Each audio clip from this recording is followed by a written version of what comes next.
Hola a todos, muy buenos días. Bienvenidos a este evento de la serie Hablemos sobre Océanos, un espacio creado y organizado por el INVEMAR para encontrarnos con expertos e interesados en los temas que más nos apasionan y que están relacionados con el océano. Hoy la temática que nos convoca es una temática que justamente ustedes nos solicitaron a través de nuestro canal de Facebook y es mares profundos. En esta oportunidad la vamos a conectar con dos expediciones que recientemente fueron lideradas por el INVEMAR, con el apoyo, por supuesto, del Ministerio de Ambiente y Desarrollo Sostenible y de otras entidades como Parques Nacionales Naturales y la Dirección General Marítima, y además de la red de centros de investigación marina que coordina el INVEMAR. La expedición a la cordillera submarina Beata y la expedición a la cuenca Pacífico Norte o Colinas y Lomas del Pacífico Norte. Recibiremos sus preguntas a través de la sección de comentarios y destinaremos también nuestros canales digitales para darle respuesta a cada una de ellas. Así que, como ya es tradición, quiero darle la bienvenida a nuestro director general Francisco Arias para que nos dé un saludo de bienvenida. Adelante, capitán. Gracias, Isabela. Buenos días para todos los que me acompañan, especialmente los panelistas y, por supuesto, a toda la audiencia. Bueno, este es un evento que nos han pedido que abordemos, el tema de investigación de aguas profundas, y que el instituto pues, ha respondido no solamente a ese interés de la comunidad en general, sino también a un tema que tiene que ver con la visión de conservación estratégica de nuestra nación. Entonces yo, sin más preámbulos, la bienvenida a todos a este encuentro Isa, arranquemos de una vez con el tema que vamos a trabajar hoy. Muchas gracias, capitán. Claro que sí. Quiero darle la bienvenida también y para que ustedes sepan quiénes son los expertos que nos acompañan hoy. Está Cristina Cedeño, bióloga marina, magíster en ciencias. Fernando Dorado, biólogo marino, magíster en ciencias. Y Fernando fue el jefe de operaciones de la expedición a la Cuenca Pacífico Norte. Manuel Garrido, biólogo, magíster en ciencias, jefe de operaciones de la expedición a la Cordillera Submarina Beata. Vanessa Yepes, bióloga, PhD y coordinadora científica de la expedición a la Cuenca Pacífico Norte. Mario Hernán Londoño, biólogo, PhD, nos acompaña desde la Universidad de Antioquia. Mario Rueda es ingeniero pesquero y coordinador del programa de valoración y aprovechamiento de recursos marinos y costeros del INVEMAR. Ellos fueron los encargados del componente de hidroacústica en ambas expediciones. María Alejandra Camargo, bióloga, magíster en ecología acuática tropical. En el momento de la expedición representó a Fundación Malpelo. Y Edna Pinzón, geóloga del INVEMAR, que también participó en ambas expediciones. Entonces, para iniciar, capitán, a mí me gustaría que conociéramos un poco de contexto para que quienes nos están escuchando en este momento puedan entender el porqué de esas expediciones. Entonces, cuéntenos un poco de dónde surgen estas dos expediciones, cómo le apuntan a la meta 30 por 30. Y pues antes de entrar en específico con nuestros investigadores, ¿por qué se seleccionó la cordillera submarina Beata y la cuenca Pacífico Norte? ¿Qué hace de estas dos zonas de alguna forma especiales para investigarlas a profundidad? Sí, Isabela, yo creo que el tema pasa por digámoslo, de contexto, por una carencia que tiene la humanidad de conocimiento alrededor de sus océanos y muy en particular de las aguas profundas. Me gusta recordar que el ecosistema más grande de todo el planeta son los mares profundos.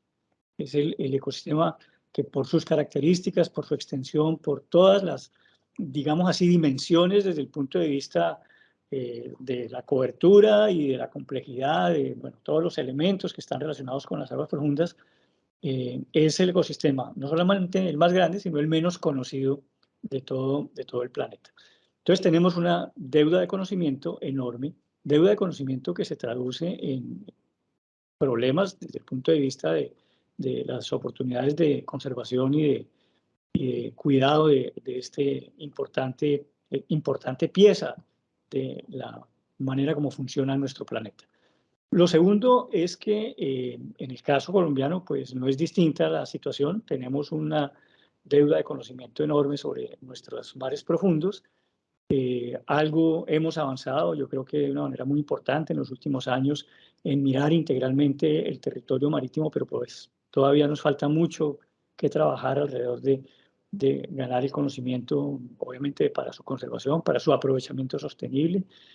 Y en esto tenemos que decir adicionalmente que hay una urgencia de parte de la humanidad de avanzar en ese conocimiento, especialmente para adelantar actividades de conservación, de protección de ese gran ecosistema. Entonces, en esa línea, y este pues es un tema que hemos venido trabajando durante muchos años y donde Colombia ha sido un líder y ha generado una visión realmente estratégica alrededor del tema de conservación de los mares y en este caso pues de las aguas profundas, no se escapa de ello, de trabajar una propuesta desde el punto desde el punto de vista de la ciencia. Hemos llegado a la conclusión que deberíamos proteger al menos el 30% de las aguas jurisdiccionales de los países costeros como una medida de prevención a las pérdidas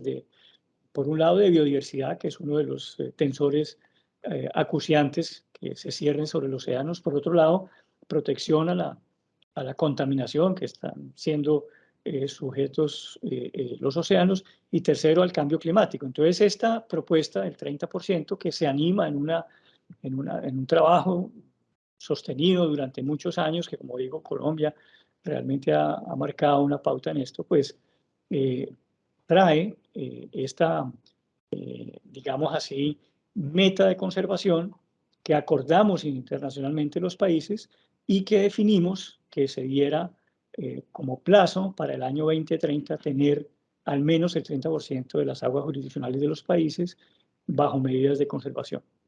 En el caso de Colombia, el gobierno nacional ha decidido avanzar de una manera muy comprometida en ese 30% y la propuesta que le ha hecho al país y a la humanidad es que antes de que termine este gobierno tengamos, en el caso de las aguas marinas y submarinas de Colombia, una definición concreta sobre ese 30%. Vale decir que el país tiene ya un avance en esto. En este momento la cobertura de conservación de nuestras aguas bajo medidas de protección alcanza un 14%, un avance muy importante. Recordemos que cuando se creó el Ministerio de Ambiente, el porcentaje de cobertura de áreas de conservación era apenas del 1,2% en las aguas marinas y costeras. Al año 2021 alcanzamos el 14%, es decir que para llegar a la meta del 30% nos falta todavía un 6%. Y esto en términos de cobertura equivale alrededor a unos 6 millones de hectáreas, es una cifra bastante importante. Y en el análisis de vacíos de conservación, de zonas que estaban, digamos así, descuidadas o no atendidas bajo figuras de conservación, el INVEMAR ha venido adelantando un análisis de esos vacíos de conservación y encontramos que las aguas profundas, las aguas oceánicas eran las que menos representatividad tenían en ese portafolio, en ese abanico de áreas que hoy están ya declaradas como áreas protegidas. Entonces, por eso nos enfocamos en trabajar estas zonas. Hay que decir además que son dos zonas realmente muy interesantes, lejos de nuestras líneas costeras, y esto implica un despliegue de capacidades tecnológicas, de capacidades logísticas, de tener unas habilidades desde el punto de vista científico, pero también desde el punto de vista operacional muy importantes para llegar a estos sitios. Son operaciones complejas, costosas, que abarcan, como mencioné hace un rato, una visión integral. Aquí estamos trabajando prácticamente todas las disciplinas de las ciencias del mar, pero incluyendo también visiones económicas, visiones desde el punto de vista del uso y el aprovechamiento de los recursos que están ahí, que son parte de los activos económicos y sociales de todos los colombianos, y que en esa mirada de conservación, pues no solamente las estamos protegiendo para nosotros, para nuestros hijos, nietos, para el futuro de nosotros, sino también para el futuro de la humanidad. Esto creo que sería como el contexto y voy a dejarles a los expertos que nos han acompañado, no sin antes agradecer la contribución que no solo nuestros investigadores en el INVEMAR han hecho, los institutos y los socios del INVEMAR en nuestro trabajo a bordo y en los laboratorios, y por supuesto al Ministerio de Ambiente que con su guianza y recursos económicos nos permitió realizar esta operación que para cerrar simplemente quiero decir, la hicimos colombianos con nuestros buques, con nuestros equipos, prácticamente toda la operación fue un esfuerzo nacional que le muestra al mundo las capacidades del país, hace un compromiso de esa seriedad que tiene Colombia con la conservación de sus mares y por supuesto nos llena de orgullo a los investigadores que participamos y que le podemos decir al país, estamos cumpliendo a las futuras generaciones y por supuesto al planeta que no debiera llamarse Tierra, sino el planeta Océano. Sí, Isa. Muchas gracias, capitán. Yo creo que a veces cuando uno está al otro lado, no se logra comprender todo lo que hay tras bambalinas, o más bien previo a realizar una expedición. En esta oportunidad voy a dirigir esta pregunta a Manuel, que fue el jefe de operaciones de la expedición a la cordillera submarina Beata. Manuel, ¿cómo fue ese proceso de organización, de revisión documental previa, de preparación? Cuéntame cómo se logra mantener una mente clara y los ánimos arriba de una tripulación tan variada durante 30 días que puede durar una operación como esta.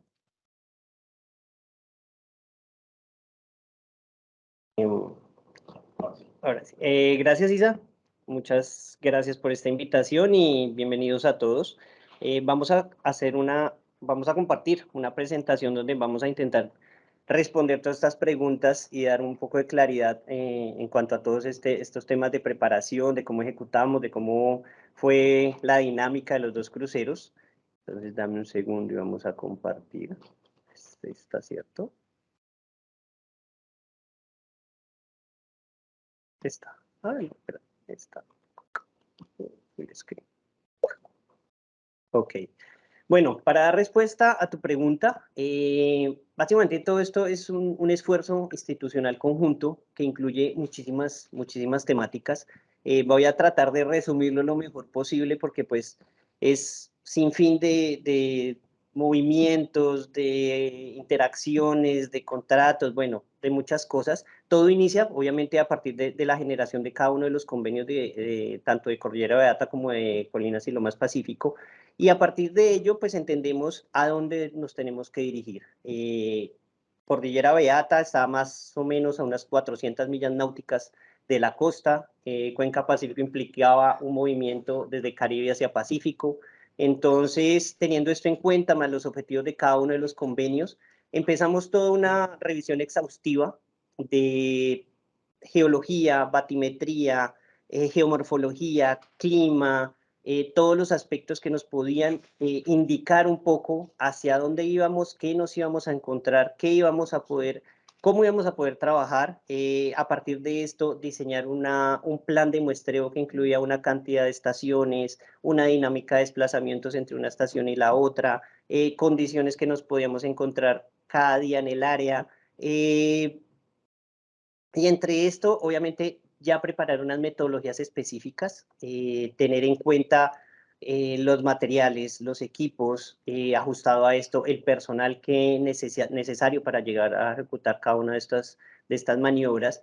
Y finalmente todo esto concluye en la generación de dos documentos que son los planes de crucero, que incluye toda esta información que les he dicho y obviamente todo esto nos tomó cerca de unos 2 meses. Para Pacífico tuvo un poquitico más de tiempo, ponle una semana más para generar estos planes, donde todo está perfectamente diseñado y lo más real posible. Toda la dinámica que posiblemente nos vamos a encontrar allá y que obviamente todos los días son muy cambiantes en el área.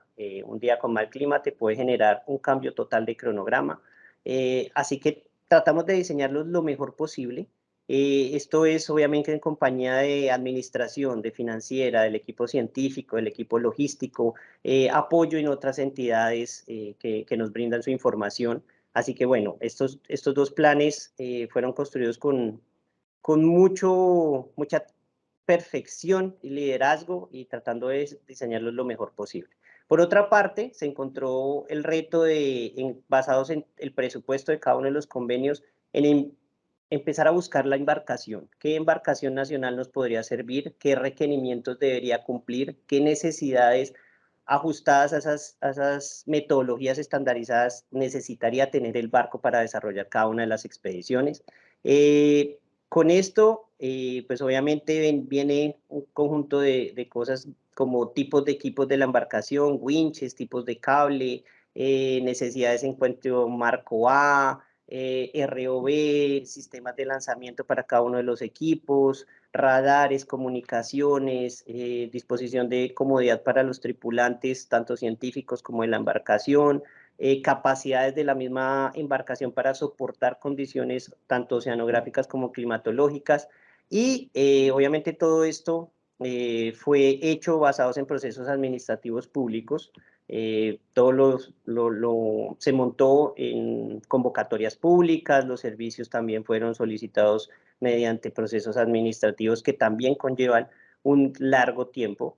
También es un esfuerzo entre muchos grupos del instituto para poder conseguir este tipo de contrataciones, y además de eso también hay unos servicios complementarios que son como transporte de personal, transporte de equipos, servicios de emergencia, análisis de trabajo seguro, mantenimiento de equipos, bueno, en fin.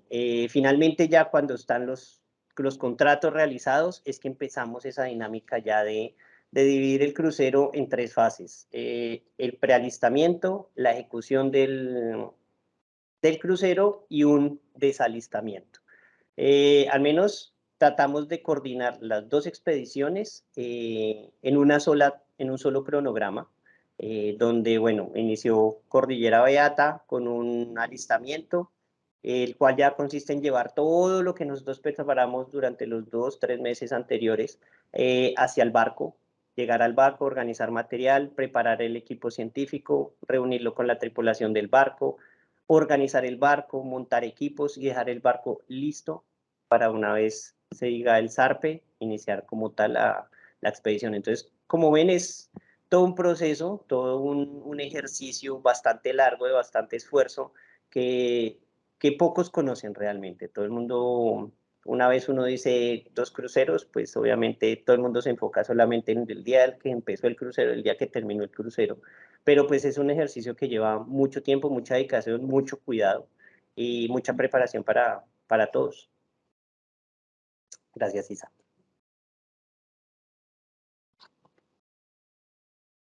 Manuel, pues muchas gracias. Realmente sí es poco lo que cuando uno está del otro lado logra dimensionar de todo lo que se hace en los preparativos de este tipo de expediciones que, como dices, no son nada fáciles, no son complejas y requieren de una gran preparación por parte del personal que asiste a ellas. Ahora voy a pasarle la pregunta a Fernando Dorado, jefe de operaciones de la expedición a la Cuenca Pacífico Norte. Fernando, quisiera que nuestra audiencia conociera cuáles son esos factores o esas variables que se dan dentro de una expedición. Gracias, Isa. ¿Cómo estás? Un saludo para ti y para todas las personas que nos están viendo esta mañana. Bueno, yo creo que una de las partes que son, muchas de las partes que son muy importantes en estos procesos, creo que es la preparación y tener un claro plan de trabajo de lo que se va a realizar en campo. Entonces,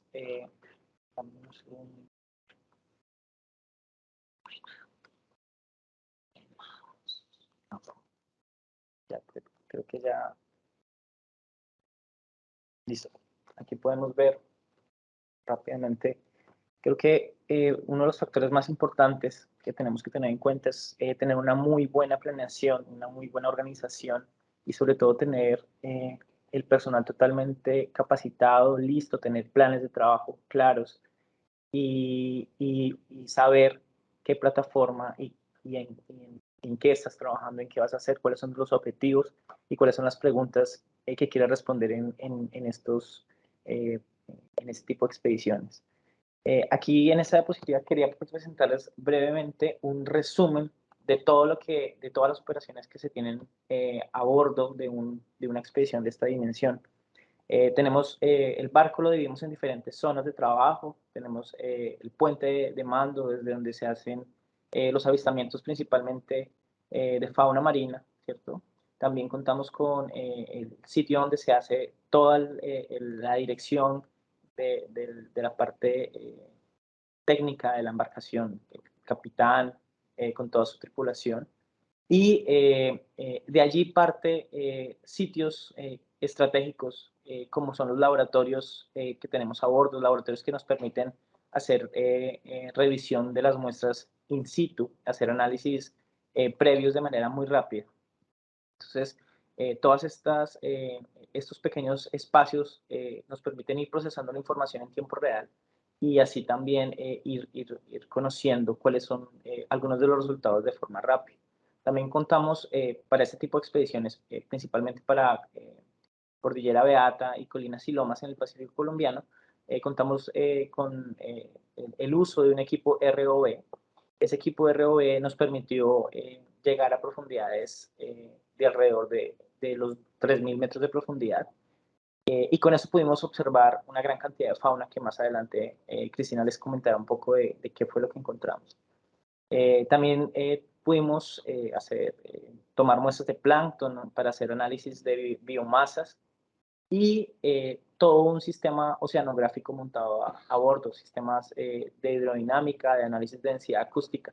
Este tipo esta complejidad de sistemas, como bien lo decía Manuel, con un buen sistema, con un buen equipo engranado, nos permite buscar y solucionar problemas de manera rápida, sin tener que perder tiempo. Una planeación estratégica de este tipo de actividades nos permite evacuar y estar siempre atentos a cualquier tipo de problema y de inconveniente que nos presente. Y creo que una de las partes más importantes es tener la mente clara, es tener los objetivos claros y tener siempre la motivación del equipo técnico y científico muy alta. Creo que generar un ambiente de trabajo sano, un ambiente de trabajo saludable, es muy importante para que la gente pueda soportar más o menos 30 días de expedición que dura un plan de crucero como estos. Entonces, generalmente la gente los primeros 10 días, todo el mundo está muy animado, todo el mundo tiene la energía a tope, todo el mundo está muy presto a ayudar y a colaborar, pero a medida que pasa el tiempo, los ánimos y el encierro es una de las partes más complejas para mantener en este tipo de ambientes. Entonces, se crea una camaradería, se crea un ambiente muy ameno para trabajar y es lo que te permite volver a casa con los mejores resultados, no solamente científicos, sino a nivel personal. Entonces, creo que son puntos muy importantes que hay que tener en cuenta en estos procesos. Muchas gracias, Fernando. Y tengo otra pregunta para ti. Uno de los componentes que más brinda información sobre el estado y la complejidad de los sistemas es el plancton y su biomasa. Ese componente se estimó en ambas áreas, tanto en Colinas como en Beata. Cuéntanos un poco acerca de esos resultados de ese componente en estas zonas marinas.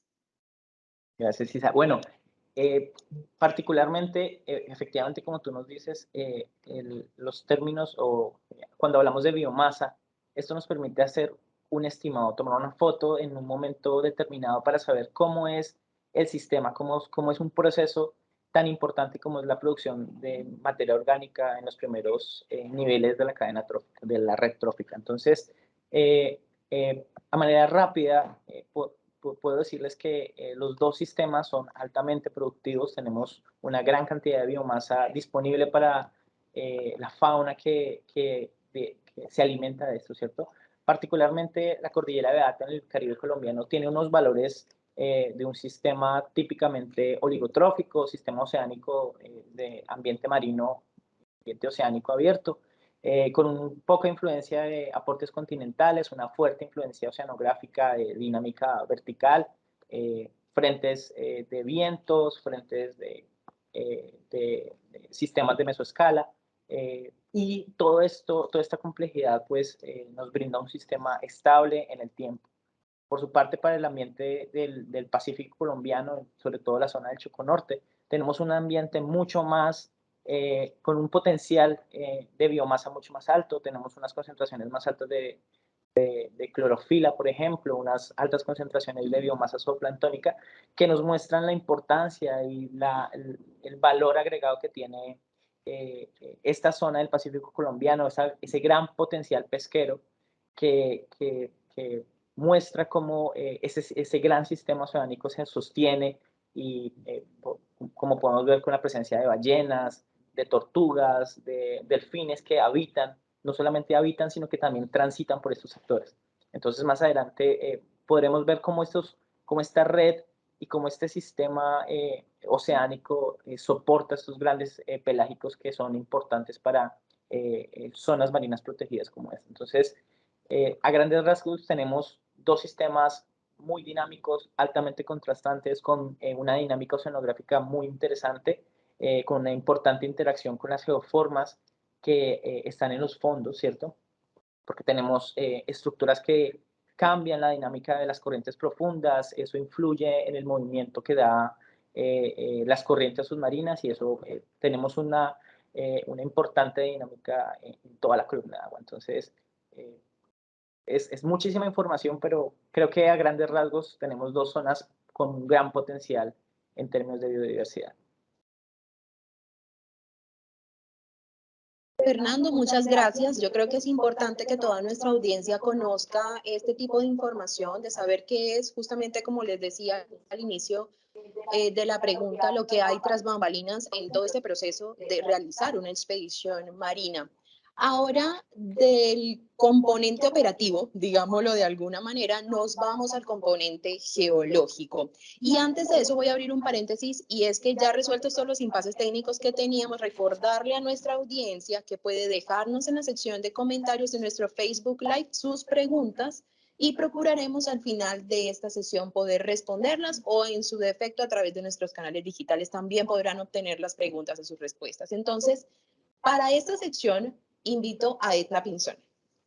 Edna, cuéntanos qué encontramos en términos de geología. ¿Cuál es la composición tanto de la cordillera submarina como de la cuenca Pacífico que les otorgan unas características interesantes a la hora de visualizarlas como áreas marinas protegidas? Gracias, Isabela. Sí, buenos días. Bueno, para responder esta pregunta, vamos a dirigirnos primero al contexto geológico en el que está enmarcado cada una de estas áreas que fueron investigadas. En primer lugar, vamos a hablar de la cordillera Beata. El contexto geológico en el cual se encuentra refiere una configuración tectónica particular, diferente del contexto tectónico que tiene el Pacífico colombiano. Entonces nosotros tenemos dos regiones, tenemos una región Caribe y una región Pacífico. Dirigiéndonos a la región Caribe, nosotros encontramos una placa oceánica, la placa del Caribe, que está incrustada entre Norteamérica y Suramérica y rodeada por istmos, rodeada por también una serie de islas al norte del Caribe. ¿Qué sucede? Donde nosotros encontramos la cordillera Beata, realmente la parte que es estudiada y que está dentro del territorio colombiano es una ramificación, es una parte de toda la extensión de la cordillera que se alza como un pronunciado relieve en medio de toda la placa oceánica. Quiere decir que este sector es un sector en donde se presenta engrosamiento de esta placa, ¿sí? Engrosamiento de esta placa. Y adicionalmente, la interacción que tiene este fragmento de corteza oceánica con relación a los bordes continentales, que en este caso, por ejemplo, también está la costa caribe colombiana y también toda la costa caribe del norte de Sudamérica, del oriente de Centroamérica y de las Antillas en la parte norte y oriental, nos van a hablar de cómo es la evolución, cómo se originó esta placa, lo cual genera una gran interrogante a nivel geológico respecto a este sector. Entonces, estudiando la cordillera Beata, resulta que esta placa se ha evaluado, que se ha medido que se está moviendo hacia el oriente, aproximadamente a una velocidad de 17 milímetros por año. Esto es una alta velocidad. Bueno, es una velocidad relativamente baja, perdón. En esta interacción que presentan, se han presentado varios modelos geológicos que hablan de su evolución, que postulan cómo pudo haberse emplazado este sector oceánico en este punto y cómo ha evolucionado. Los modelos son distintos y son variados. Uno habla de que en su momento, en el Cretácico, hace más de 65 millones de años, se generó entre las dos, entre Norteamérica y Suramérica, una porción oceánica que progresivamente se fue abriendo entre los dos sectores del continente y se quedó emplazado, es decir, surgió en el punto en donde se encuentra hoy en día. Sin embargo, hay otros modelos también sustentados con argumentos científicos en los que se postula que es una placa que proviene desde el Pacífico y se fue emplazando hacia la derecha, hacia el oriente, entre estas dos porciones continentales. ¿Qué sucede con Beata? Que Beata, al ser una porción, o sea, lo que sucede con esta placa es que se genera como una placa oceánica, pero en su centro ocurre el engrosamiento del que les estaba hablando, y se estima que hacia finales del Cretácico se dio este engrosamiento. La cordillera Beata corresponde en términos del tipo de rocas que se encuentran allí, petrológicos, con ese engrosamiento. Es decir, esto se ha llamado el plató del Caribe, la provincia ígnea del Caribe, y la cordillera Beata fue originada en esa provincia. Eso nos permite entender la evolución de un lugar tan particular y característico tectónicamente en el planeta como la región Caribe y la placa del Caribe. Y eso se refleja naturalmente en la morfología que tenemos en este sector. Entonces nosotros tenemos zonas en donde se presentan elevaciones, estribaciones de la cordillera, entonces cordilleras alargadas, elongadas, con una pronunciadas, incluso tenemos también lugares donde se presentan cuchillas alargadas, que también están alineadas unas con otras, sectores en donde hay campos de colinas, también hay mesetas levantadas, entonces nos permite hacer toda una caracterización de las unidades morfológicas en un sector en donde la diferencia de relieve con lo que está alrededor, que es toda la cuenca, como les mostraba anteriormente, toda la cuenca profunda, tanto del Caribe como la cuenca Venezuela, que es las áreas más profundas del Caribe, pues nos permiten precisamente el relieve del que antes nos mencionaban y que va a ser la base para, a partir de esa geodiversidad que se presenta en el sector, desarrollarse la biodiversidad que hay en estas aguas. Aquí tenemos algunas imágenes. Este sector de la cordillera alta es precisamente este que está aquí. Pueden ver ustedes que su extensión no es despreciable, 21.7 kilómetros de ancho desde la cresta. Tenemos contrastes con sectores como este, donde se desarrollan crestas alineadas, puntos donde las laderas son escarpadas, sectores en donde se presentan, incluso se pueden reconocer fenómenos de remoción en masa, deslizamientos que están ocurriendo en este sector, donde hay remoción de material, remoción de sedimentos, reorganización de esos sedimentos. Cabe aclarar que estos datos batimétricos, estas formas que pudimos llegar a visualizar, casi a una resolución de 80 metros por píxel, fueron datos batimétricos proporcionados por DIMAR, y que a esta escala podemos detallar en las formas, en las geoformas que tenemos allí y enfocar precisamente estos campos de colinas, por ejemplo, que están al oriente. También hay mesetas que están basculadas y todo eso tiene que ver con la dinámica tectónica que generó estos lugares, con las estructuras, debilidades en la corteza, por donde, a través de las cuales se alinean estos montes, y finalmente, pues, en la distribución de los sedimentos y también la distribución de los organismos que van a ser ya bentónicos y demás.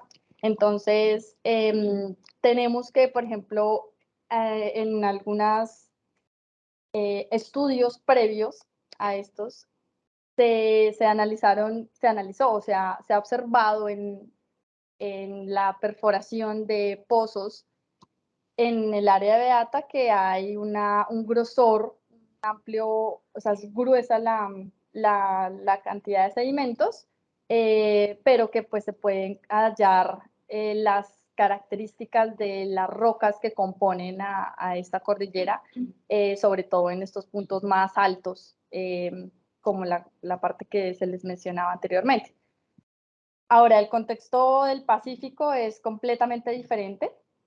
En el Pacífico, la actividad tectónica, bueno, nosotros tenemos en la región que se está estudiando diferentes escenarios y diferentes relaciones y actividad en ese sector.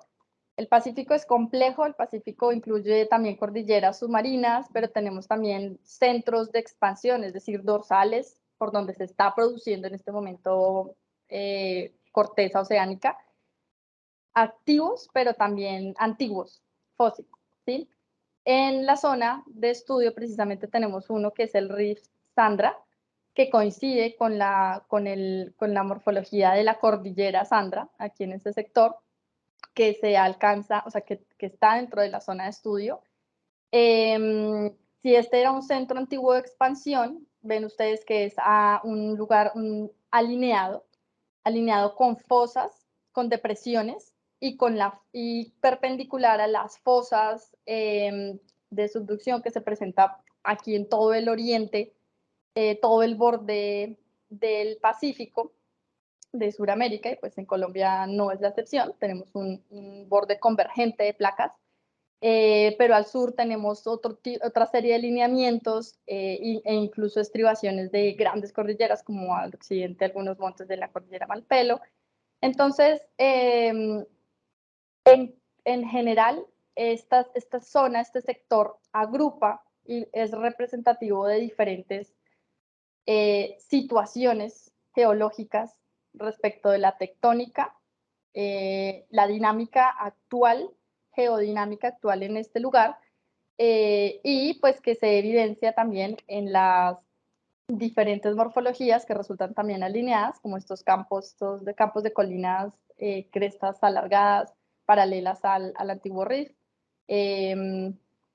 grandes elevaciones como la porción de la cordillera Sandra que tenemos aquí, profundos depresiones que incluso alcanzan más de los 4.000 metros de profundidad, por lo cual también viene a ser muy representativo no solo de lo que hemos visto, sino también una oportunidad para seguir investigando y entendiendo cuál es la dinámica de estos fondos oceánicos que están en formación, que se están desplazando, se están deformando actualmente y que a la larga nos están mostrando, o sea, a la larga necesitamos seguir también estudiando, protegiendo, entendiendo para precisamente seguir conociendo más de lo que compone a nuestro territorio oceánico.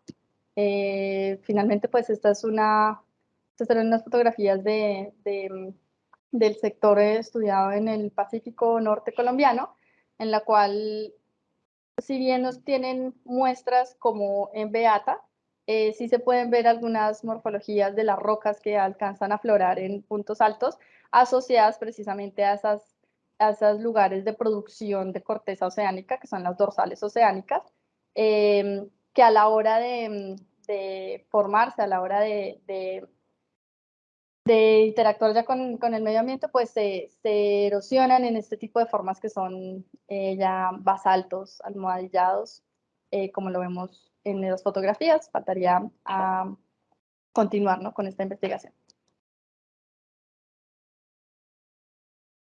Edna, pues muchas gracias por ilustrarnos sobre ese componente tan interesante para poder comprender y conocer el fondo marino. Ahora, hablamos que la cordillera submarina está a más de 1.600 metros de profundidad, mientras que la cuenca Pacífico a unos 1.800. Acceder hasta estas zonas no es una tarea sencilla, porque solo podemos hacerlo a través de vehículos de operación remota o ROV por sus siglas en inglés. En ambos casos, y en este caso, quiero preguntarle a Cristina Cedeño. Cris, ¿cómo funciona esta metodología? ¿Qué pudo captar el ROV y a qué profundidad? Gracias, Isabela. No sé si están viendo la pantalla en línea. Sí, listo. Bueno, voy a dejar el video corriendo. De entrada, quiero agradecer a Edna porque sin esta presentación de las geoformas no podríamos tener claro en dónde vamos a lanzar el equipo que estamos viendo en pantalla. Es un vehículo de operación remota que desciende hasta los 3.000 metros de profundidad. Y para poder saber exactamente en dónde tenemos que descenderlo, pues necesitamos toda esta ubicación de dónde están esos escarpes, esas pendientes en las montañas que nos mostró Edna, para poder seleccionar bien los puntos de muestreo. Bueno, con este equipo entonces descendimos tanto en Beata como en Pacífico y son algunos de los imágenes de los resultados que les quiero presentar el día de hoy.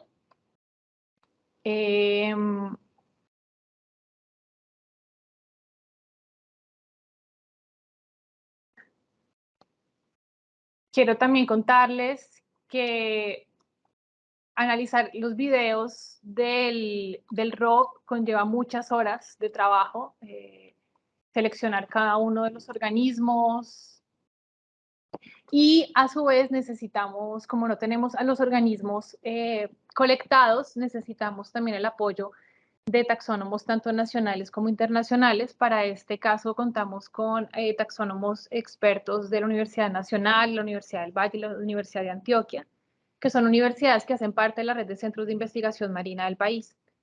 Y también contamos con la colaboración de taxónomos internacionales, sobre todo para identificación de algunas estrellas de mar, asidias, seriantarios, zoantidios, antipatarios, pulpos, sobre todo porque en algunos de estos casos necesitábamos confirmar algunas identificaciones porque algunos de ellos son nuevas especies para la ciencia.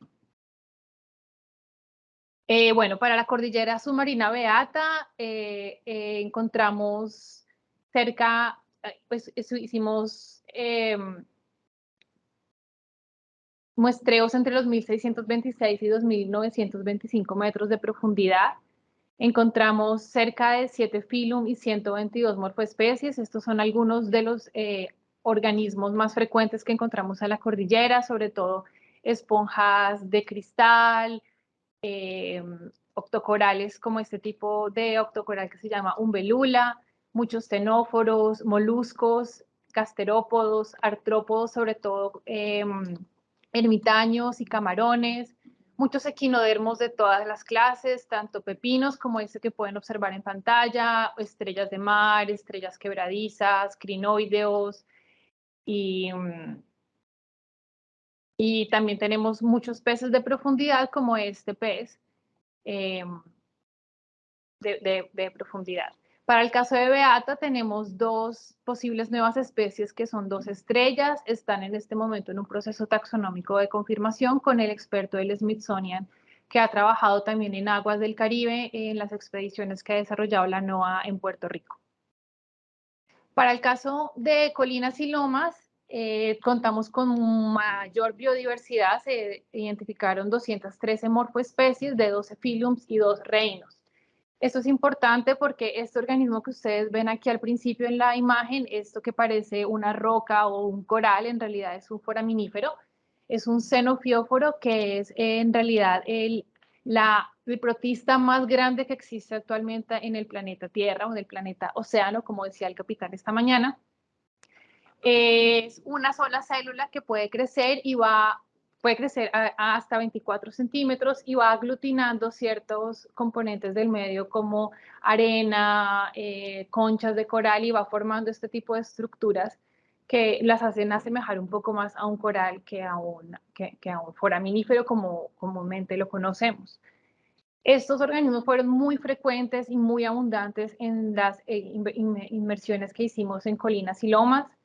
Son muy importantes porque aportan cierto grado de heterogeneidad al ambiente y además sirven también como sustrato y refugio de otros organismos. Por ejemplo, algunas larvas de peces de profundidad depositan sus huevos en estas concavidades. Este es un hallazgo muy bonito que tuvimos en Colinas y Lomas, además de que es el primer registro de xenofióforos para el país. El resto de fotografías son otros ejemplos de organismos abundantes en la región y de los 12 filums que encontramos. Esto lo encontramos tanto con las fotos capturadas por el ROV como con fotografías de las cámaras bentónicas autónomas de Nat Geo Pristine Seas. Para Colinas y Lomas tenemos el registro de 3 posibles nuevas especies para la ciencia, una asidia, una estrella de mar y un pulpo, que en este momento se encuentran también en revisión con pares internacionales. Quisiera poderles contar mucho más de cada uno de esos organismos, pero el tiempo es corto y esperamos hacer una publicación con toda esta información para que ustedes la puedan apreciar. Muchísimas gracias, Isabela, por la invitación. Gracias a ti, Cristina. Realmente es muy fascinante y lo digo desde esta postura. Yo soy comunicadora social. Es muy fascinante ver todo lo que podemos encontrar en el fondo marino y cómo el recurso de esas tecnologías tan especializadas nos ayudan a conocer mucho más nuestro océano. Bien, durante ambos cruceros se utilizaron técnicas y herramientas tecnológicas novedosas y ahora vamos a hablar un poco de ellas. Iniciemos por ADN ambiental. El ADN nos permite saber qué organismos están o han transitado por las aguas. ¿Es correcto, Vanessa? Y me desmientes si no es así. Pero ¿cómo logramos obtener esas muestras? ¿Qué tipo de información nos arroja? ¿Hay algún resultado de este componente que podamos compartir de ambas expediciones? Hola, buenos días, Isabela y todas las personas que nos escuchan. Efectivamente, el ADN ambiental es una de esas técnicas novedosas que digamos que incursionamos por primera vez en Colombia como potencial indicador y soporte para la creación de nuevas áreas marinas protegidas. El ADN ambiental parte de la teoría o el principio que cada organismo que se encuentre en su medio va a desprender ciertas células, células muertas, piel, escamas, heces, fecales, toda esta cantidad de materia orgánica que va desprendiendo mientras se desplaza y realiza sus funciones vitales normales. Estas células o estas porciones orgánicas que desprende cada organismo contienen porciones o fragmentos de ADN genómico. En muchas ocasiones es un ADN muy, digamos, fragmentado o de pronto un poco más desnaturalizado. Y lo que hacemos es que el ADN ambiental recoge cada uno de estos fragmentos que se encuentran disponibles en el ambiente donde el organismo se encuentra y puede ser amplificado y secuenciado y posteriormente puede ser identificado a nivel específico o al nivel taxonómico más bajo posible que haya sido registrado en las bases de datos. Eso también nos da indicación de que si las bases de datos, por ejemplo, genéticas de los organismos, de cualquier ecosistema o ambiente, no están propiamente actualizadas o organizadas, digamos que la veracidad o el nivel taxonómico al que se llegue va a estar limitado pues, a esas situaciones. En el caso de la cordillera Beata y las colinas y lomas, digamos que el ADN ambiental viene siendo una estrategia, digamos que casi que la única que podíamos utilizar teniendo en cuenta la ubicación de estas áreas y que las técnicas tradicionales de identificación taxonómica de organismos en nuestros mares ha requerido la colecta o la captura de estos organismos o el avistamiento al menos, porque sin eso pues no tendríamos evidencia real de que existen y de que están. Muchos de estos organismos, especialmente la cordillera Beata, que es bien afuera de la costa, donde las corrientes y la dinámica del ecosistema es mucho más amplia, digamos que observar o capturar organismos en ese ecosistema, incluyendo el oleaje que es bastante elevado en esa zona, pues es un poco más complicado. Y en caso de capturar, digamos, organismos, nunca va a ser significativo en comparación con la cantidad de organismos que se encuentran presentes en la zona, precisamente porque las técnicas de colecta o de captura de estos organismos pues requiere una plataforma un poco más grande y mucho más tiempo y dedicación específicamente a esto. Entonces, el ADN ambiental nos permite que a través de una muestra de agua de algunos puntos en la cordillera Beata o en las colinas y lomas del Pacífico, a través de esa captura de agua, nosotros podemos aislar los fragmentos de ADN de los organismos que han pasado en los últimos minutos por esa zona o que se encuentran presentes en el momento de la captura. Esto es obviamente algo revolucionario, pero también es un método no invasivo que nos permite, aparte de la caracterización o la descripción de los organismos, el monitoreo, ¿sí? Y nos da la posibilidad de capturar o de detectar la presencia de organismos que sean raros o crípticos, organismos que no se muevan en grupos, como en cardúmenes, en caso de los grandes pelágicos, que sean organismos más poco frecuentes, porque el ADN permitirá capturar cualquier organismo circundante en el momento de la captura. Incluso si ya ha pasado en las últimas horas, este ADN se mantiene presente digamos que en el momento. Entonces, ¿sí? Perdón. Entonces, aquí les voy a explicar más o menos cómo fue el procedimiento que nosotros utilizamos para la captura del agua y posteriormente la realización del metabarcoding, que el metabarcoding traduce como la identificación a nivel genético de los códigos de barras o el código único de cada especie que se encontró y cómo nosotros detectamos y qué organismos detectamos. Entonces, el objetivo de los dos proyectos fue de la determinación de la coocurrencia de la fauna pelágica de vertebrados endémicos y migratorios. Esto incluye tiburones, peces y mamíferos marinos. Entonces, en la plataforma, que ya mis compañeros Manuel y Fernando les comentaron, en esa plataforma digamos, se lanzó una roseta oceanográfica con 12 botellas Niskin y tomamos una cantidad, un volumen de agua de más de 100 litros. Este volumen de agua se filtró con ayuda de unos filtros especializados diseñados para este propósito. Y posteriormente a eso hicimos la extracción, la amplificación y la secuenciación del ADN que se pudo capturar en este proceso. Posteriormente a eso se realizó un proceso bioinformático extenuante, digamos, porque tuvimos más de 11.000 millones de secuencias para la cordillera Beata y más de 9.000 millones de secuencias para las colinas y lomas del Pacífico.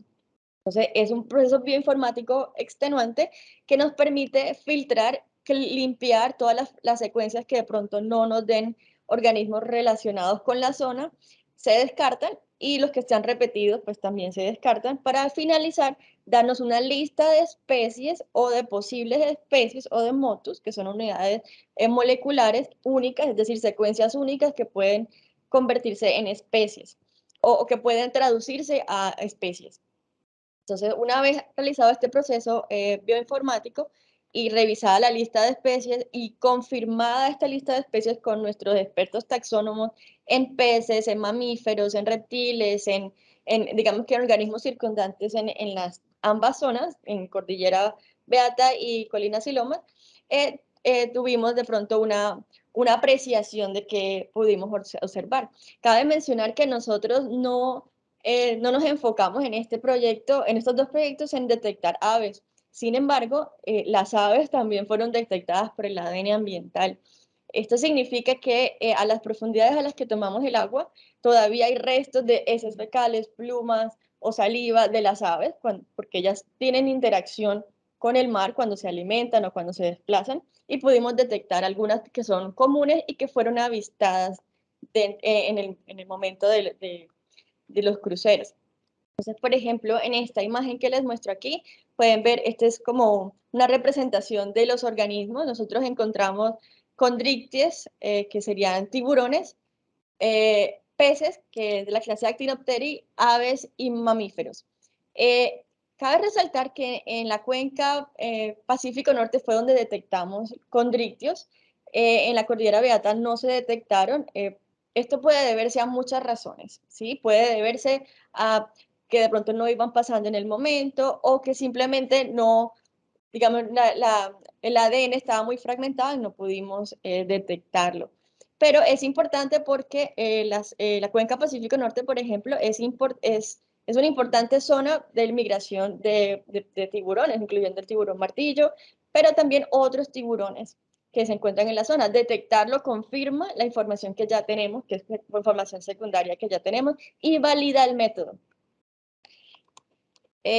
Ahora, en cuanto a las familias encontradas en ambas zonas, fue muy similar.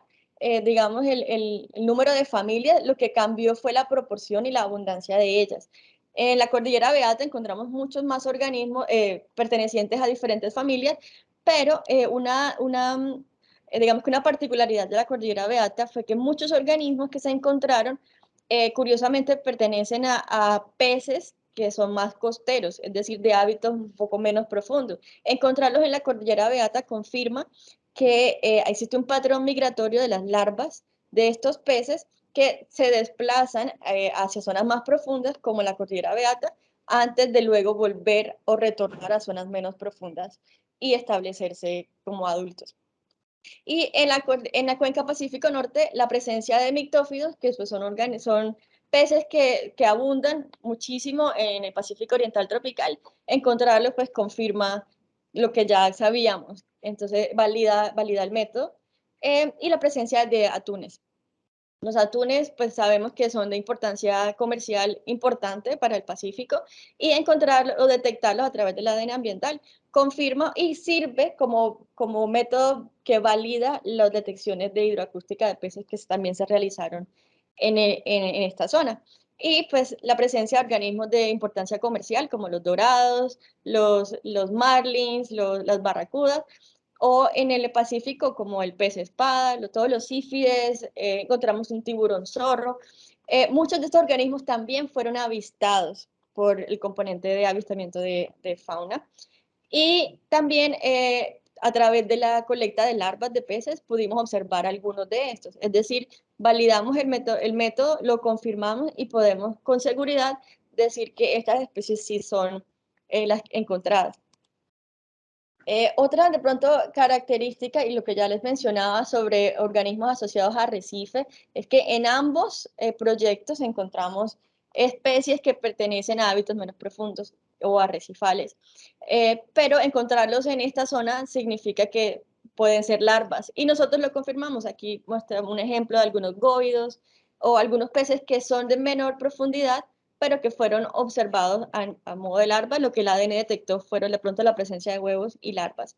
Y asimismo, algo muy interesante que se encontró en ambas expediciones era que la presencia de organismos, de peces, muchos correspondían a peces que no solo se distribuyen a nivel horizontal en la columna de agua, sino también a nivel vertical, es decir, peces de profundidad que fueron capturados por el ADN ambiental. ¿Qué significa esto? Que por ejemplo, en el caso de la cuenca Pacífico Norte, la mayoría de los muestreos se realizaron por la noche o cercanos a la madrugada.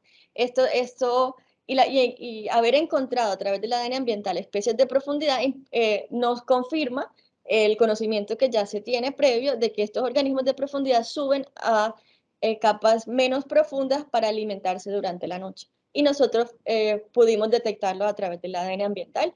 Lo mismo sucedió con la cordillera Beata, donde encontramos un organismo de más de 8.000, que tiene una distribución horizontal de 8.000 metros de profundidad. Y nosotros no lanzamos a esa profundidad, pero detectarlo significa que el animal estuvo migrando o moviéndose horizontalmente y verticalmente en la zona.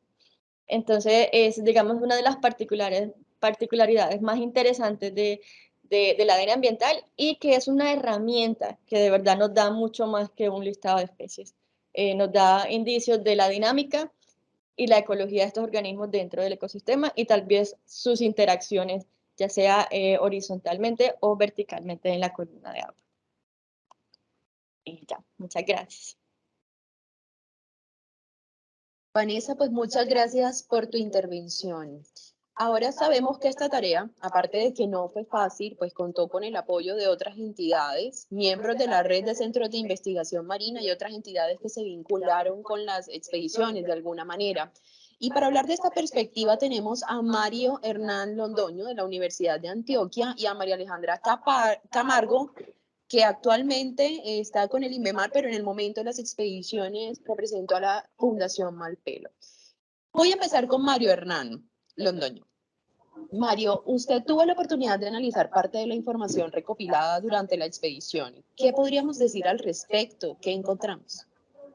Bueno, primero unas felicitaciones muy grandes a todo el equipo que hizo esto posible, porque realmente cuando las cosas se quieren hacer bien y se hacen bien, se tiene una fortuna de una gran cantidad de información. El infortunio viene para los que no conocemos mucho de esta fauna profunda, porque ahí nos vemos, digamos, sacándonos los ojos, tratando de interpretar y de identificar todo esto que se ve que realmente es nuevo. Yo quiero pues reconocer muy gratamente y especialmente la labor de Liana Barrios y de Adibe Cárdenas, que seguramente se sacaron los ojos tratando de identificar qué es lo que se veía ahí en el fondo en algunas fotografías, pero que más allá en algunas ocasiones no se puede hacer mucho. Yo creo que debido a que yo no estuve en la expedición, en ninguna de las dos expediciones, debido a otra expedición que estuve en la Antártica, fui como un tripulante en tierra y aún lo sigo, pero digamos, para no hablar de algunos tecnicismos que podría haber aprendido o percatado durante la expedición si hubiera estado allí, pues vamos a filosofar un poco acerca de estas muestras antes de poder observar algunas de ellas. Yo pienso que, así como he hecho en algunos otros ambientes, en algunos otros escenarios, el océano comienza en la alta montaña. En este caso, podríamos decir que el mar profundo comienza en la alta montaña, pero está terminando ese océano profundo con la cantidad de impacto que los humanos estamos teniendo. Pero realmente no hablemos de tristezas, hablemos de estas realidades, esta gran diversidad que uno puede encontrar en el océano. Si bien en algunas ocasiones uno puede decir que en los ecosistemas cercanos a las playas, uno puede decir, bueno, puede ser que en una zona poco estudiada uno encuentre un tercio de especies nuevas, ya sea para la ciencia o ya sea nuevas distribuciones para estas especies. Pero el mar profundo es otra situación diferente. Yo escribí unas líneas cortas que quiero compartir con ustedes antes de ver algunas fotografías.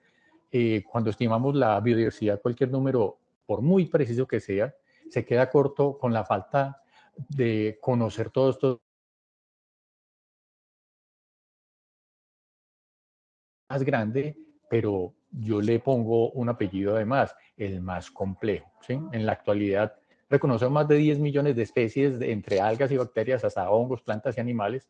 Pues no obstante, este número es solo una pequeña parte de la cantidad de especies que han existido en el planeta, pero si hablamos de la vida presente, lo más interesante es que todavía hay un 90% por descubrir en zonas del planeta.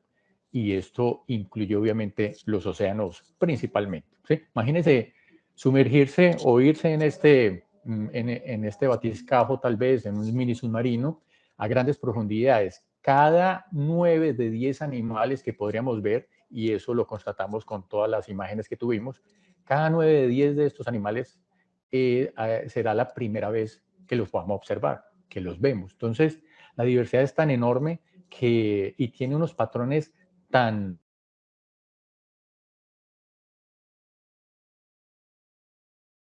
fotografía, todos sabemos, no basta para poder identificar adecuadamente un organismo. Entonces, es una labor gigantesca para identificar lo pequeño con una foto, porque si bien si no se tiene una buena resolución, pues no se tiene una buena identificación. Los taxónomos biólogos descubrimos y medimos la biodiversidad y somos los encargados también pues, de dar nombres nuevos a estas especies. En algún momento pude identificar una nueva especie del estrecho de Yucatán, entre la península de Yucatán y Cuba, y encontré un nombre adecuado en maya que significaba aguas profundas, Tamha. Entonces, perdón, Hatam. Entonces, esta identificación continúa, no porque podamos darle unos nombres momentáneos a todas estas rarezas, llegamos al final. Ese es apenas el comienzo, el inicio de toda esta exploración oceánica, y quisiera decir también que estamos reviviendo un momento histórico, no solamente para el país, sino para el planeta, porque estamos volviendo los ojos a este océano profundo. A finales del siglo XIX, tal vez principios del XX, estuvimos mirando el océano profundo y allí fue como comenzó la oceanografía. Se dice que comenzó la oceanografía moderna, pero ni siquiera habíamos dado el nombre de oceanografía, entonces no era ni moderna. Pero con las guerras mundiales y a finales de los 60, yo pensaría que nos pusimos a mirar a las estrellas pensando qué es lo que íbamos a mirar allá abajo y nos quedamos mirando las estrellas y comenzó la carrera armamentista y espacial y nos olvidamos de ese planeta. Como dice Carl Sagan, haciendo una analogía con lo que conocemos del océano, del espacio, pues yo lo traigo y apenas nos estamos mojando ni siquiera los tobillos de ese océano por descubrir que tenemos enfrente de nosotros. La idea para mí siempre que he profesado es no miremos todavía tanto las estrellas, miremos qué es lo que hay bajo ese océano, porque todavía hay una gran cantidad de cosas por conocer. Entonces pudimos descubrir unas 6, 7 especies que realmente nunca le dimos nombre. Nos acercamos a unas familias, a unas categorías taxonómicas arriba, pero dista de tener mucha información al respecto. Vale la pena regresar una y otra vez. Es diferente tener una fotografía de los organismos a tener un organismo en un frasco y que podamos observar, auscultar y detallar cada una de las características morfológicas que pueden tener, además pues de algunas otras información que puede hacer, por ejemplo, molecular, y que nos puede ayudar a entender un poco más no solamente la biodiversidad, sino las dinámicas, como decía Vanessa, de esa migración vertical y horizontal que tienen las especies. Entonces yo creería yo pues que este es el comienzo, este es el despertar de Colombia o el redespertar, porque si bien el INVEMAR tiene un montón de muestras del océano profundo, todavía faltan muchos ojos por ver esas muestras y faltan muchos expertos en Colombia para poder dilucidar toda esa información, toda esa biodiversidad que tenemos en algunos casos escondida dentro de frascos o escondida bajo ese manto de océano que tenemos y que es tan valioso no solamente para nosotros, sino para toda la dinámica oceánica mundial. Por ello estamos estudiando estos océanos profundos, por eso estamos estudiando la Antártica, queremos estudiar el Ártico, porque todo se conecta. Entonces, no sé, Cristina, si vamos a ver algunas fotografías o algunos videos de estos organismos. Si no, en todo caso, ¿perdón? Así es, Mario, te estoy copiando aquí. Te voy a compartir un momento la pantalla. Gracias. Para que nos hables un poco acerca de un video muy particular que vimos en Cordillera. Okay. Perdón, en Colinas y Lomos del Pacífico. Entonces, este es un gusano de tal vez la familia, Onúfide, de una subfamilia que tal vez le dimos en el clavo, Hyalinoecia, un género Hyalinoecia, y que se caracteriza por tener el tubo hialino. Es un poliqueto mandibulado que depreda, pero hace tubos, y esos tubos son muy particulares porque a veces me recuerdan esos tubos, esos pitillos, esos tubos que utilizamos en los 80 para tomar refresco. Es un tubo que hace como más o menos de ese tamaño y es un organismo depredador, es un organismo que pues no es de grande depredador, sino que consume unos pequeños invertebrados que están en ese sedimento y que solo conocemos algunos de aguas someras. Entonces, esto y otros de los organismos son demasiado complejos para poder identificar este organismo a especie tal vez, que incluso podría con un 90% de seguridad decir que sea una especie nueva. Tendríamos que hacer una disección del aparato mandibular por poder llegar a entender su taxonomía, pero realmente necesitamos mucho más de estas expediciones y seguramente entonces detrás estamos preparando un montón de otras y con un montón de material que tenemos también en los museos de Colombia, en el INVIMAR y demás, podemos llegar a una identificación y a una estimación real de toda esa biodiversidad que tenemos actualmente en nuestros océanos. Así es, Mario. Aquí tengo otro video que... Perfecto. Este es un erizo, lo morado es un erizo, lo blanco puede ser un gusano de lo que llamamos escamosos. Son gusanos que son acorazados en la espalda, pero que realmente uno dice, bueno, ¿y dónde están las escamas y las corazas? Se sabe tampoco de esos organismos que, por ejemplo, tenemos unas investigaciones acerca de la simbiosis que se tienen de esos dos grupos, de poliquetos y erizos, a nivel de poca profundidad. Pero imagínense la gran cantidad de simbiosis, de relaciones interespecíficas e intraespecíficas que hay en ese fondo marino que desconocemos total. Desconocemos las de poca profundidad. Ahora aquellas, realmente esto es fabuloso, esto es grandioso, esto es oro para los taxónomos, para los ecólogos, porque ahí podríamos entender realmente las dinámicas planetarias, diría yo como una queja un tanto al aire, sin tener que ir a otros planetas para poder pensar que los podemos habitar. No, primero remediemos, como se dice entre comillas, conozcamos. Y cuando se conoce algo, es que se quiere y se ama. Entonces, esto es realmente lo que deberíamos llegar a conocer, estimar e interpretar para poder darle algunas soluciones a ese plan 2030 que tenemos no solamente como meta en el país, sino como meta mundial, para poder mirar hacia atrás en el 2030 y decir preguntarnos cómo hicimos las cosas, si las hicimos bien, si todavía estamos en ese limbo, en esa cuerda floja en la que por un lado está la biodiversidad, el cuidado de la biodiversidad y por el otro lado está el desarrollo urbano, el desarrollo humano. Entonces vamos a poder interpretar en ese entonces qué fue lo que hicimos durante este diseño de los océanos. Muchas gracias a ustedes. Muchas gracias a usted, Mario, por la intervención. Quiero ahora darle la palabra a María Alejandra Camargo. María, tú estuviste embarcada en la expedición. ¿Qué podemos rescatar de esa experiencia? Hola, bueno, muchas gracias por la invitación.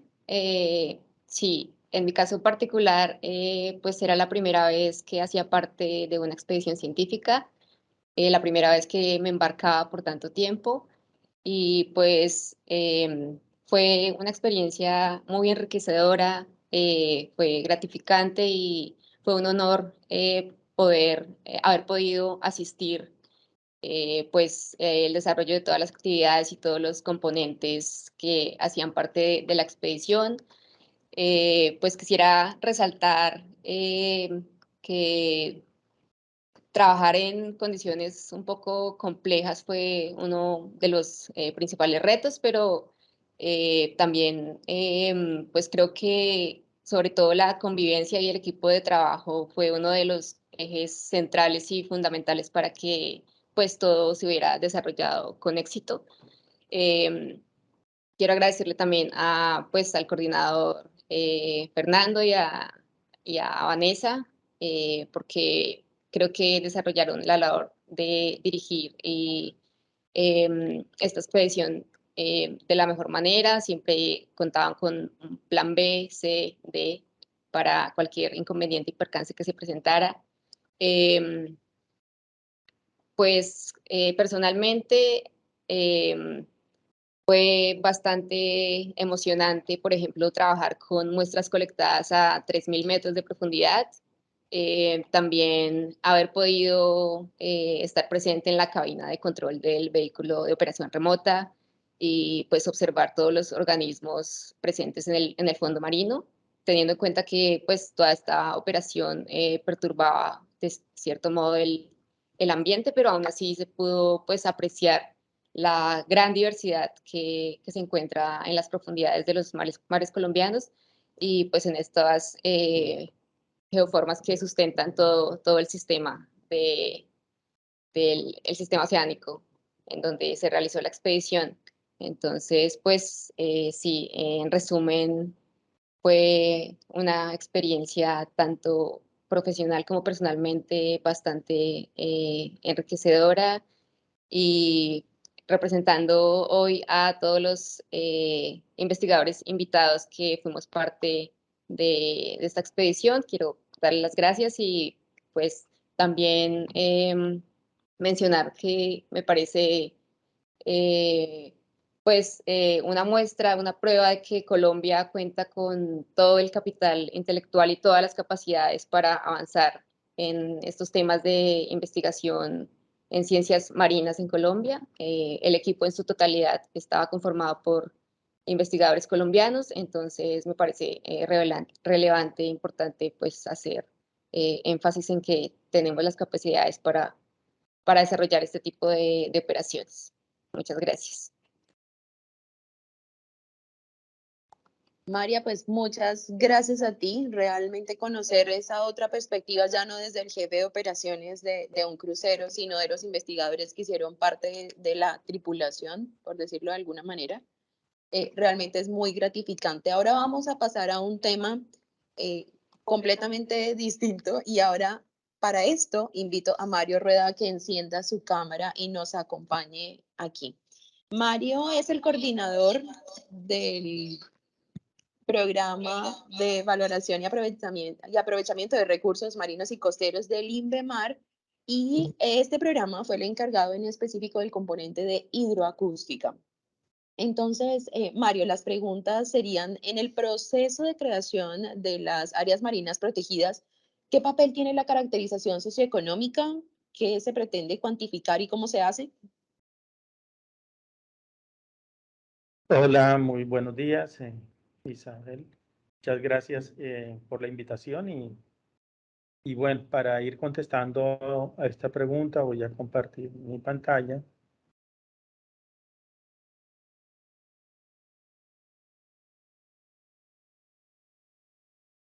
Ok.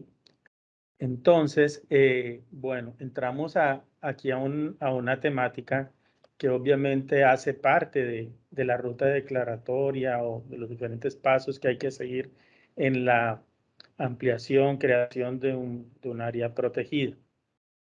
Y es así que en complemento a toda esta caracterización de la biodiversidad, de objetos de conservación, de singularidad, diferentes características que se miden allí para mirar esa representatividad de la biodiversidad y geoformas, pues también existe un uso de los recursos potencialmente que puedan existir. Obviamente estamos hablando de unas áreas bastante retiradas de la costa que harían pensar de que no hay un uso directo de recursos, pero pues la historia de la humanidad lo indica así, que los mares es un área donde se han extraído recursos y seguirá siendo la despensa para el futuro de la humanidad. Entonces, no es de extrañar de que en muchas áreas exista esto.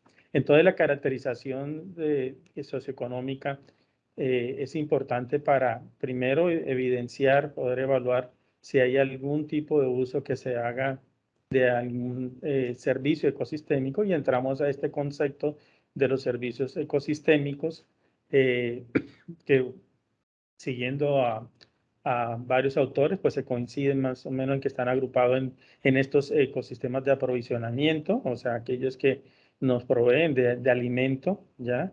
De algunos recursos necesarios para el subsistir, algunos de regulación y mantenimiento, de que obviamente existen en la naturaleza y más en los océanos en su papel regulatorio para el clima a nivel global, por ejemplo, ¿ya? Y servicios ecosistémicos culturales que tienen pues también asociado allí toda una parte de investigación y pues en áreas quizás un poco más cercanas a la costa de esto tiene mucha importancia para las comunidades que asisten en ella.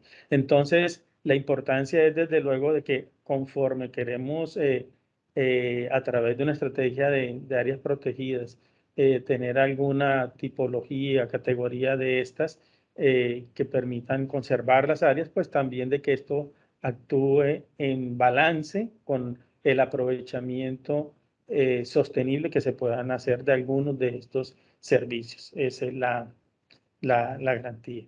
Entonces, por ejemplo, la pesca es uno de estos servicios ecosistémicos de aprovisionamiento y dadas las intervenciones anteriores, pues claro, están muy asociadas a todas las geoformas que existen en el área y también a ese gradiente vertical que obviamente existe en los océanos y que es dinámico en cuanto a las áreas productivas en función pues, de esas geoformas, pero también de corrientes que traen nutrientes y ahí es donde conocemos todos estos procesos de surgencia que ocurren en algunas partes de los océanos y que obviamente hacen de que haya alta ocurrencia y oferta natural de diferentes recursos, desde pelágicos como demersales o bentónicos, asociados a esto obviamente al fondo. Asimismo, pues el ser humano dispone de muchas tecnologías que a través de los años se han creado para hacer uso de estos recursos. ¿Cómo hicimos esto? Entonces, como lo han explicado, pues se hicieron dos cruceros de investigación, ¿ya? Pero para este componente, una parte importante era el contar con la información secundaria disponible, o sea, hacer una muy buena revisión de todo lo que existe. Y, por ejemplo, para temas asociados a pesca, pues está de que hay datos, aquí hay aprovechamiento, como saben, en aguas retiradas de la costa, aprovechamiento por pesca, por ejemplo, y que debe estar del mismo país y debe estar medida por las diferentes instituciones, en este caso la autoridad pesquera que lleva el registro pues, de los desembarcos, pero también en estas áreas hay uso por pesca de otros países bajo convenios establecidos, como son la Comisión Interamericana del Atún Tropical para el Pacífico y una comisión análoga para las aguas del Caribe. Entonces, estas instituciones tienen registros, pues, de la pesca que se realiza en estas áreas y, pues, nos dan una información importante. Asimismo, están las bitácoras de pesca que encontramos para algunos, especialmente en el Pacífico, donde tenemos trabajo muy de la mano con pescadores en Buenaventura y nos permitieron tener acceso a dichas bitácoras, que son unos documentos muy valiosos, pero son los que ellos llevan, donde hacen ese registro de lo que pescan, y pues esto se contó por información de más de 20 años.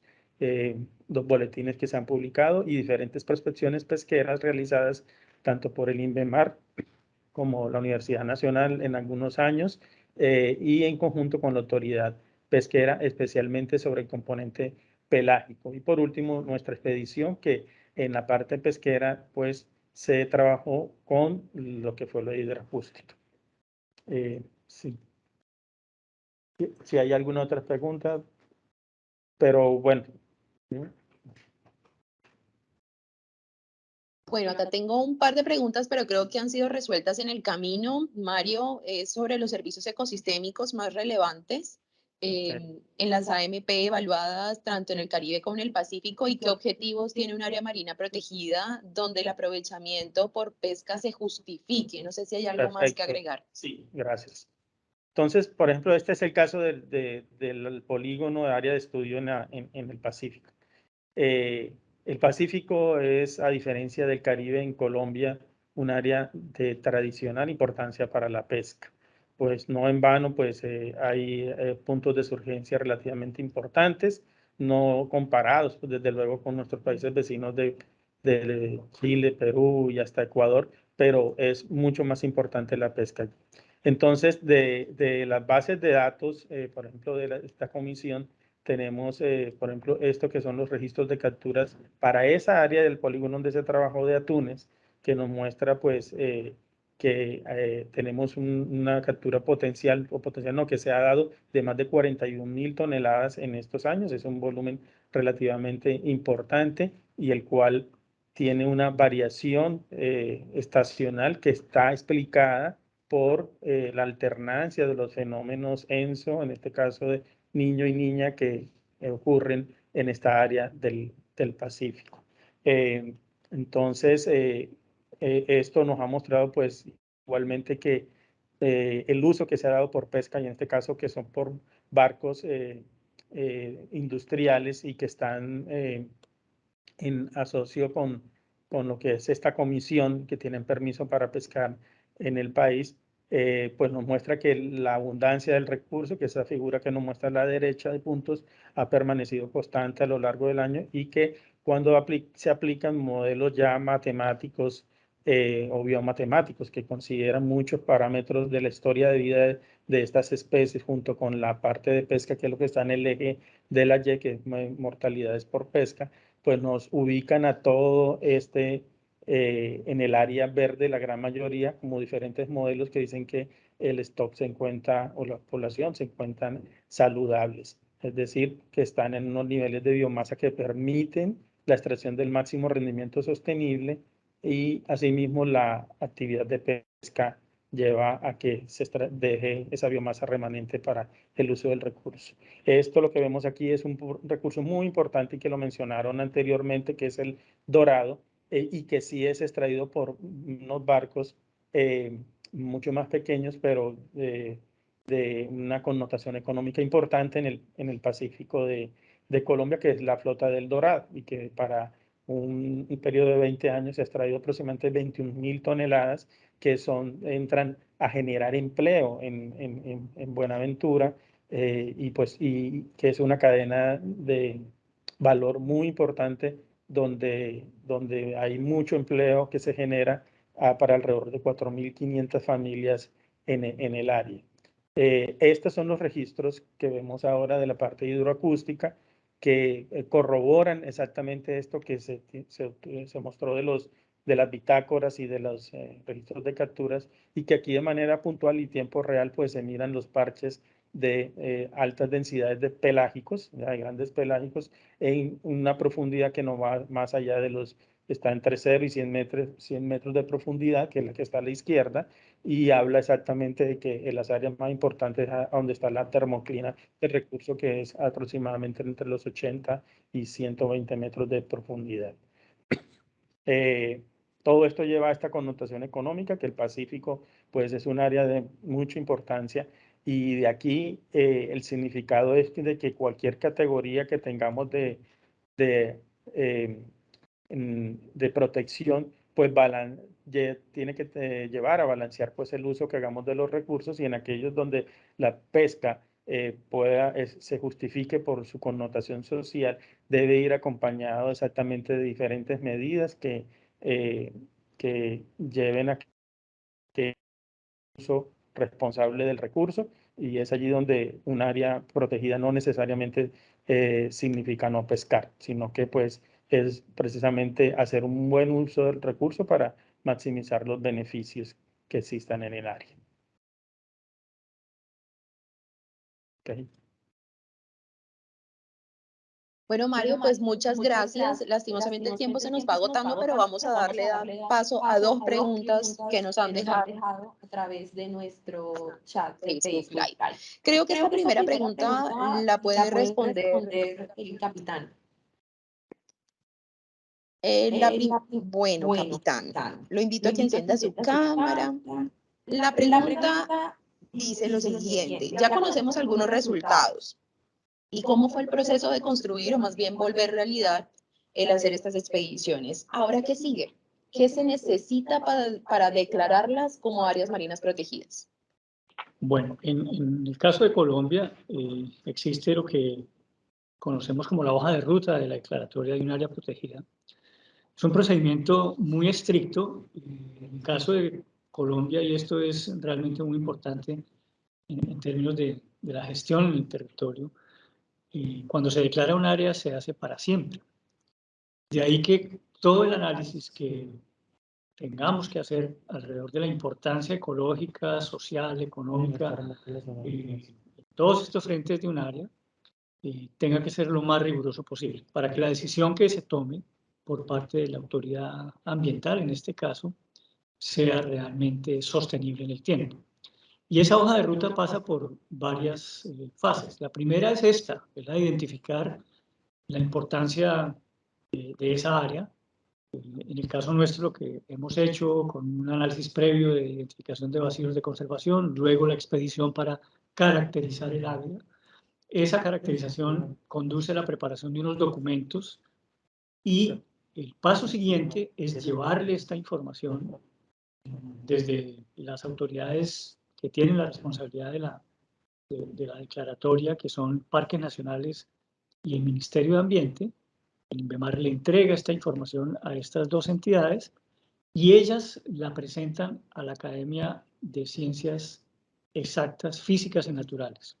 La Academia tiene una comisión de áreas protegidas, un grupo de expertos externos al gobierno, externos a la institucionalidad, que se va a encargar de gestionar todas estas áreas. Son realmente personas de una trayectoria muy importante en temas ambientales, en temas sociales, en temas de recursos naturales, y son ellos quienes califican y recomiendan al gobierno nacional, como dije, a Parques y al Ministerio, la declaratoria. Esto garantiza que el proceso sea, por un lado, absolutamente transparente. Esta comisión, como dije, pertenece a la Academia de Ciencias, es una comisión completamente autónoma, con científicos, con expertos, que el único interés que los mueve es el rigor de la ciencia, y a partir de ahí, de ese análisis de la información que prepara el instituto, que entrega Parques formalmente a la academia, es que viene el proceso de declaratoria, que se hace a través de una resolución del Ministerio de Ambiente, que también tiene una serie de procesos de divulgación, de presentación ante la comunidad, a través de distintos medios, y finalmente pues a la firma por parte del ministro de una resolución de declaratoria. Entonces, este es el mecanismo administrativo, pero como vemos, detrás de este mecanismo administrativo hay una cantidad de trabajo, de esfuerzo desde el punto de vista científico, y que, como dije, comprende una enorme responsabilidad porque el área declarada es para siempre. Adicionalmente, la categoría del área que se declare va a incluir una serie de usos, no usos o regulaciones. El paso siguiente, después de que se declara el área, es precisamente de construir el plan de manejo del área, y desde esa perspectiva, pues en el plan de manejo tendrán que involucrarse los distintos actores sociales de acuerdo con las restricciones o posibilidades de uso y aprovechamiento del área. Y de nuestra parte, como entidad técnica, científica de apoyo al Sistema Nacional Ambiental y en general al país, hacer el seguimiento, hacer el monitoreo, verificar que las decisiones que se tomaron en términos de declaratoria, en términos de plan de manejo, en términos de uso, aprovechamiento y manejo de ese espacio se estén dando, y en el momento de que haya que advertir, levantar las alarmas y decirle a la autoridad ambiental, miren, cuidado con esto, no se está haciendo bien, hay que corregir el rumbo en este sentido, y de esa manera garantizar que las áreas que se declaren sean sostenibles en el tiempo, sean bien manejadas y cumplan el propósito para el cual se diseñan y se designan. Perfecto, capitán. Muchísimas gracias. Aquí tenemos una pregunta adicional y creo que esa podría ir para Fernando. De todas maneras, quiero aprovechar este espacio para saludar a las personas que se conectan desde California, México y otras entidades que nos han registrado su conexión a través de nuestra sección de comentarios del Facebook Live. Entonces, Fernando, aquí hay una pregunta que dice lo siguiente. ¿Qué especies de fauna abisal encontramos en nuestros mares colombianos? Gracias, Isa. Muy buena pregunta. Creo que es uno de los temas que más nos interesa porque conocemos muy poco. Como bien lo decía el capitán Arias en un inicio, conocemos más de la luna que de nuestros propios fondos abisales que tenemos tanto en aguas colombianas como en la tierra totalmente. Tengo dos números muy importantes. Para la cordillera Beata encontramos un total de 188 morfoespecies, 188 organismos, 188 especies que habitan estos fondos profundos, ¿cierto? Para el Pacífico colombiano, para la zona de colinas, encontramos un total de 275 especies. Tenemos mayor biodiversidad en los ambientes profundos del Pacífico colombiano, pero es un reflejo de una fotografía. En el momento en el que bajamos con el robot a fondo, encontramos unas condiciones geomorfológicas particulares que, gracias a las estructuras que tenemos en el fondo, pues estos son sitios que se convierten en oasis de biodiversidad. Entonces, encontrar estos grandes números de especies en el fondo, principalmente constituidos por equinodermos, ¿cierto? Por algunos pepinos de mar, que son como la especie dominante en estos fondos. También algunos foraminíferos que forman estructuras que habitan, en las que sirven como de estructuras de hábitat para muchos otros organismos que se asocian a ellos. También tenemos algunas especies de corales solitarios, ¿cierto? Artrópodos, tenemos crustáceos, tenemos organismos como peces de profundidad, típicos de estos ambientes, abisales, ¿verdad? Que han modificado estructuras de su morfología para poder habitar y poder soportar la presión a esa profundidad. Tenemos unas impresionantes esponjas que son típicas de esos ambientes de profundos. También tenemos la evidencia de algunos ejemplares que nos pueden indicar presencia de fumarolas hidrotermales en la zona del Pacífico colombiano. Entonces, un poco esta biodiversidad es un aproximado, es una fotografía muy certera de qué tan importantes son estos ambientes profundos y su geodiversidad para toda la biodiversidad que lo habita. Entonces, creo que es una bandera que tenemos que tomar y es una bandera que vale la pena destacar. Estas 188 especies del Caribe colombiano y las 275 del Pacífico colombiano, pues nos muestran un poco de nuestra biodiversidad y la importancia de proteger estos ambientes profundos, no solamente para el territorio nacional, sino para el mundo entero. Gracias. Gracias a ti, Fernando. Ya llegamos al final de nuestro conversatorio, de este evento en vivo. A todos ustedes, muchas gracias por conectarse como siempre con nosotros, por querer conocer y acercarse un poco más a las ciencias marinas del país. Esperamos que este tema les siga apasionando tanto o más que nosotros. Invitarlos a que sigan la versión podcast de nuestro Hablemos sobre Océanos. Está en Spotify disponible y por aquí en la sección de comentarios les dejaremos el enlace para que escuchen el episodio inaugural que habla de esa Colombia 50% mar y que fue liderado por nuestro director general, el capitán Francisco Arias. A ustedes también invitarlos a que sigan conectados a través de nuestras redes sociales. Recuerden que estamos en Instagram y Twitter como @InvemarColombia. Seguiremos con actividades digitales y muchas más sorpresas y actividades y datos a través de nuestras redes sociales durante este mes que nosotros dedicamos a celebrarlo a los océanos. En adelante, por supuesto, vendrán más escenarios, más conversatorios, así que los invitamos a seguirnos, a compartir nuestro contenido. Si se perdieron el principio de este conversatorio, y bueno, también tuvimos algunos impases técnicos que por fortuna fueron resueltos, recuerden que pueden revivirlo a través de la sección de videos de nuestro Facebook, así que pueden volver a reproducirlo cuantas veces ustedes quieran. Una vez más, gracias por acompañarnos, que tengan un feliz resto de día y recuerden que Colombia es 50% mar.